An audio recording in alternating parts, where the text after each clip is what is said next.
एक पिता को अपने तीनों बेटों की बड़ी चिंता थी। उन्हें डर था कि उनके बेटे परिवार की दौलत बर्बाद कर देंगे। जैसे ही वे जवान हुए, पिता ने उन्हें काम की तलाश में बाहर भेज दिया। शर्त बस एक थी, अगले नए साल पर जब लौटोगे तो हर कोई अपने साथ नए कपड़े लेकर आएगा। गांव की सड़क के एक मोड़ पर तीनों भाइयों ने एक दूसरे को अलविदा कहा और अपने अपने रास्तों पर निकल पड़े। सबसे छोटा बेटा भोला चलते चलते एक घने जंगल में पहुंच गया। वहां उसकी मुलाकात एक बोलने वाले मेंढक से हुई। मेंढक ने भोला की सादगी और हुनर को तुरंत पहचान लिया और उसे अपने पास काम पर रख लिया। उसने कहा, भोला क्या तुम मेरे लिए काम करोगे? मैं तुम्हें सालाना 5,000 दूंगा। मासूम भोला तुरंत मान गया। उसके जैसे नए लड़के के लिए यह एक सुनहरा मौका था। भोला का काम बहुत आसान और आरामदायक था। दिन में लकड़ी काटना और रात में मेंढक को सुला देना। साल के आखिर तक उसने बड़ी लगन से काम किया। मेंढक उसके काम से बहुत प्रसन्न हुआ और उसे अपने खजाने की तिजोरी से सबसे महंगा कपड़ा चुनने दिया। घर लौटते समय अचानक उसकी मुलाकात अपने दो बड़े भाइयों से हुई। जब उन्होंने सुना कि भोला एक मेंढक के लिए काम कर रहा है तो वे जोर जोर से हंसने लगे। लेकिन जैसे ही भोला ने अपने कीमती शाही कपड़े दिखाए, दोनों भाइयों के चेहरे जलन के मारे पीले पड़ गए। तीनों भाइयों ने पिता के साथ खुशी खुशी नया साल मनाया। लेकिन अगले ही दिन पिता ने उन्हें फिर से काम पर भेज दिया। इस बार शर्त और कड़ी थी, साल के अंत तक तुम सबको एक एक शराब का पीपा वापस लाना होगा। गांव के चौराहे पर तीनों भाई फिर अलग हुए। भोला सीधा अपने मेंढक राजा के पास लौटा। काम के वादे के साथ उसने एक और साल बिताया। इस बार विदाई के समय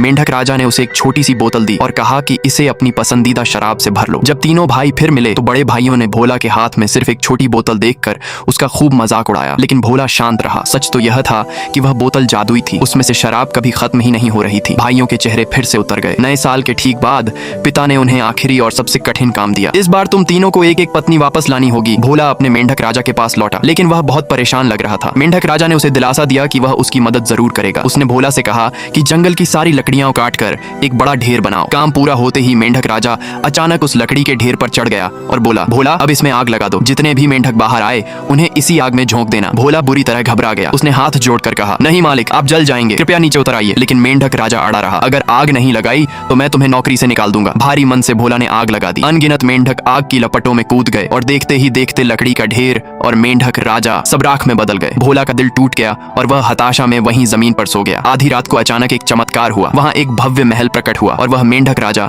असल में एक बेहद खूबसूरत राजकुमारी में बदल गई थी। पता चला कि राजकुमारी को श्राप मिला था जिसे सिर्फ एक ईमानदार लड़का ही तोड़ सकता था। राजकुमारी ने भोला से शादी करने की इच्छा जाहिर की। जब वे घर लौटे तो भाई फिर से जलने लगे, लेकिन राजकुमारी ने सोने के सिक्कों से उनकी नाराजगी दूर कर दी। फिर भोला और राजकुमारी की एक आलीशान शादी हुई। भोला नया राजा बना और वे हमेशा के लिए सुखी हो गए।